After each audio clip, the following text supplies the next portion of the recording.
Hi, my name is Kaylin Nguyen, and I'm going to interview my mother, who's an immigrant from Vietnam.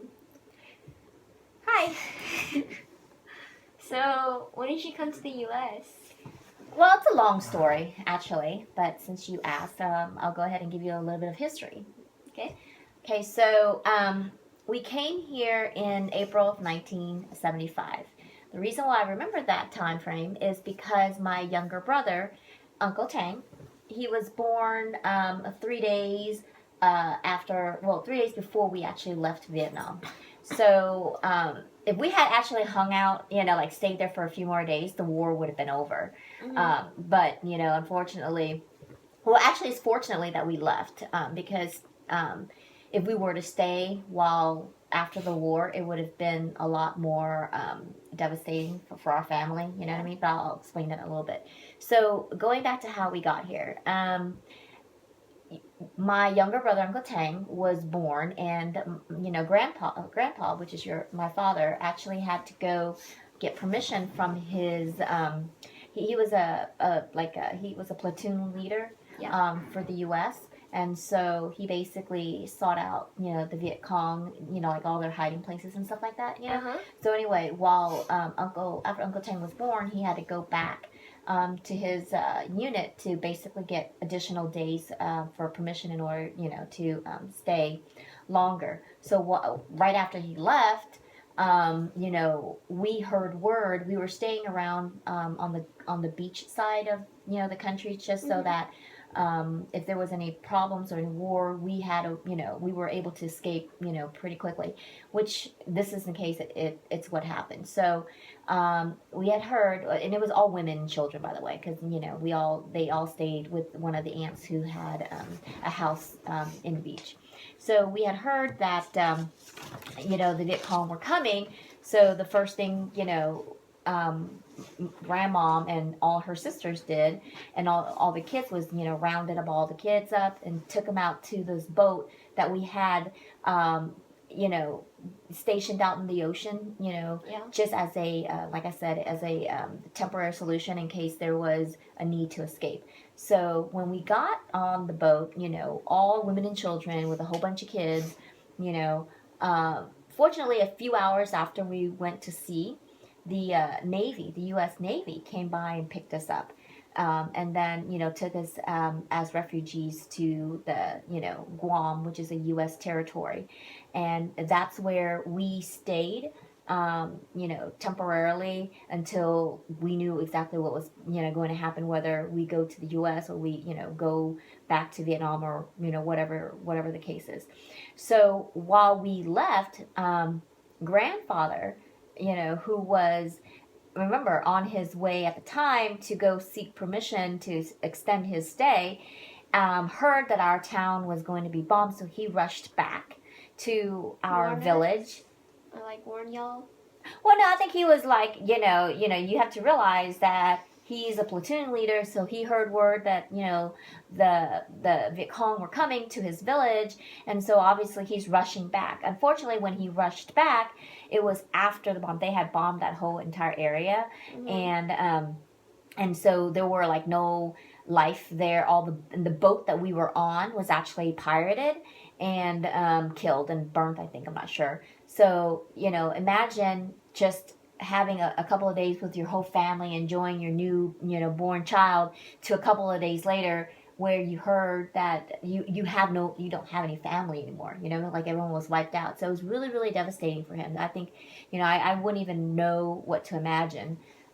When I brought this, up with Grandpa, he started tearing up. So that's why I don't try to talk about it too much with him, because it brings back bad memory. But the good part about it was, he, found out that we were alive through one of the priests that came back to Vietnam on a missionary mission, and he was able to let grandfather know that, hey, the family's safe, they're in the U.S.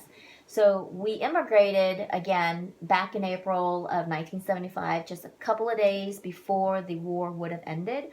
But if we had stayed, like I said, it would have been more devastating for us as a family, because one, they rounded up all the men and kids that were over, I think, the age of 16, and they put them in what they consider jail. And so people that were opposed to the communists, obviously, they considered them traitors, obviously. And so it would have been bad for us because they would have taken everybody, all the men in our family, would have put them in a working camp. And what that working camp is basically their prison.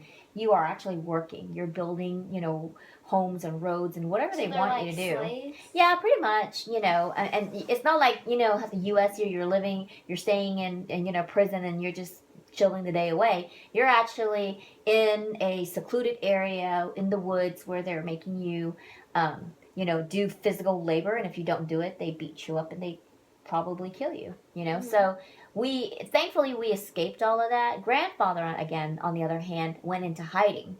So he had to, once he found out that we were alive, his first priority was, escaping Vietnam and how do we get back. So he's actually really, really crafty, and he actually built the boat that took him and a couple of our uncles over to Thailand, and that's how he escaped. He built. I mean, like night and day lived on this boat, paid people to keep secret and stuff like that.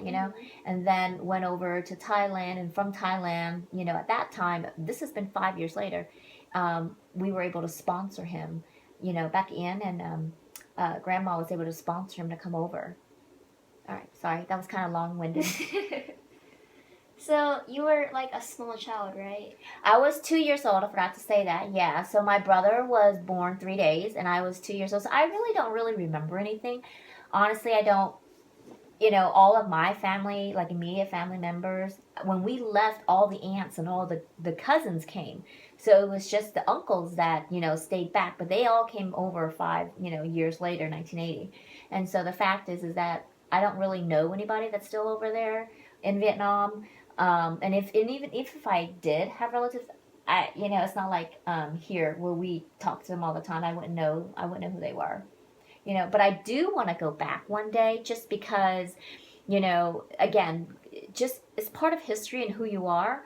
But at the same time, it's kind of gruesome. I know I'm going to tell you about this, but when Grandpa heard that we all died, well, he thought we died because again, he didn't realize that we were picked up. So the boat that we were on was burnt down and pirated, and everyone on that boat was supposedly killed. Now this boat went back and forth several times picking up people. Yeah. So luckily for our leg, we got picked up by the Navy, but they could have picked up other people, and those people probably died out at sea or whatever the case is.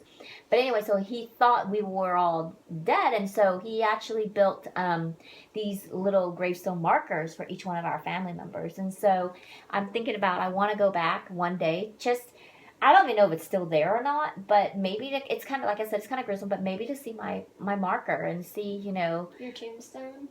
Like I said, I don't know. I didn't ask him, too much about where it was, or or what he built it out of. But I do know that he built a headstone for each one of us, each one of his kids, and there was plenty of us.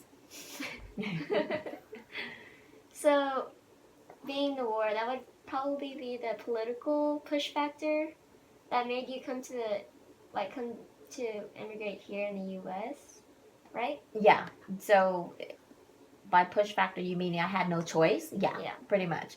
So I mean, it's a time of war, right? And so leaving that is, again, I'm too young to know. But the stories from the older, siblings, as well as my mom and the aunts, it's it's either you stay and you die, or you leave and hope for the best. And what's interesting is that without leaving, I don't think that we would be where we are right now. I mean, everything kind of works out for a reason. I mean, obviously thankful that you're here, but I don't think that the opportunity here in the U.S. would have been afforded to us over in Vietnam. Over in Vietnam was a little bit different. The culture there, that's kind of like, they treat the women a little bit differently, where the men pretty much has total control. I mean, I'm sure it's come a long ways where women have more rights and stuff like that, but it's not to the extent like we have in the U.S. where it's total. Equal. Yeah, where basically in the United States, you have total freedom to do. You have the sky's the limit. You come and you as long as you work hard and you do what you need to do. You can make things happen.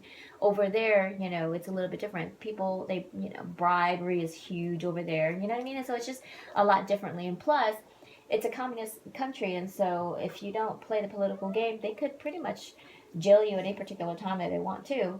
And so it's not so much now. I've heard stories that it's actually a little bit better, but back when the war ended, it was a lot different back then.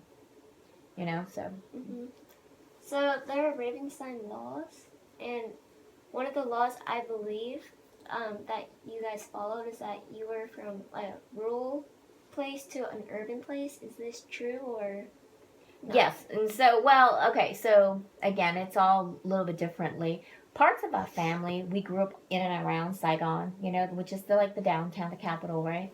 But during the time of war, our all of the aunts and all the kids, it was safer for us. One of the aunts had a house, again, like I said, along the beach, and so it was safer for us and the kids, the women and kids, to go to the beach because that was where it was less.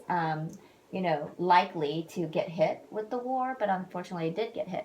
But and also it was our way of, if something happened, we had a boat that was anchored offshore that we would then, be able to escape relatively quickly. So in and out, lived all over the place. But yeah, I would consider where we grew up was a lot more rural than it would be urban. So I would consider this stage 1 of DTM, and DTM is a demographic transition model, and that's whenever there's a high birth rate and also a high death rate.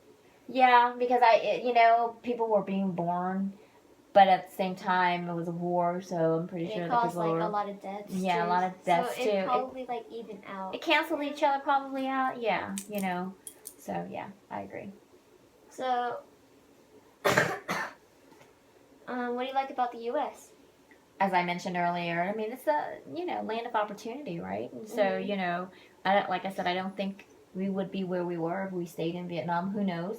Things may have changed. But just from, hearing people over there, they're all wanting to come here, it's just, we wouldn't be where we were if we had stayed there. I can tell you that much. So, yeah, the price of freedom is worth it. Coming here. All right, that's it. Okay, good. All right, thank you.